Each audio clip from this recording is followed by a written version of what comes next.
ফরিদপুরের ভাঙ্গায় কুমার নদে প্রকাশ্যে অস্ত্রের মহড়া দিতে দেখা গেছে কিশোর গ্যাংয়ের সদস্যদের। ট্রলার ও স্পিডবোটে সাউন্ড বক্সে গানের তালে নানা অঙ্গভঙ্গিতে মেতে ওঠে তারা। এছাড়াও চলে অস্ত্রের মহড়া। তবে তাৎক্ষণিক পুলিশ তাদের আটকের চেষ্টা করলে নদীতে ঝাঁপিয়ে পড়ে পালিয়ে যায় সবাই।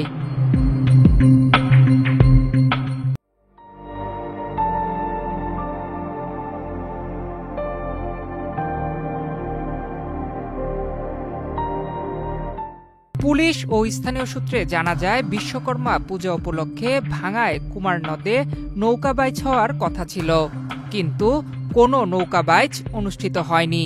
তবে কিশোর গ্যাংয়ের সদস্যরা ট্রলারে সাউন্ড বক্সে গান বাজিয়ে নাচ গানের তালে তালে দেশীয় অস্ত্রের মহড়া দেয়।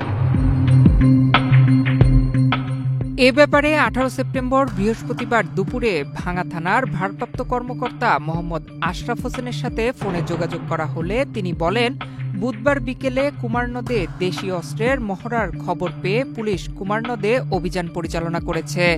কাউকে ধরা সম্ভব হয়নি, তবে ভিডিও দেখে চিহ্নিত করে অপরাধীদের গ্রেফতারের চেষ্টা চলছে।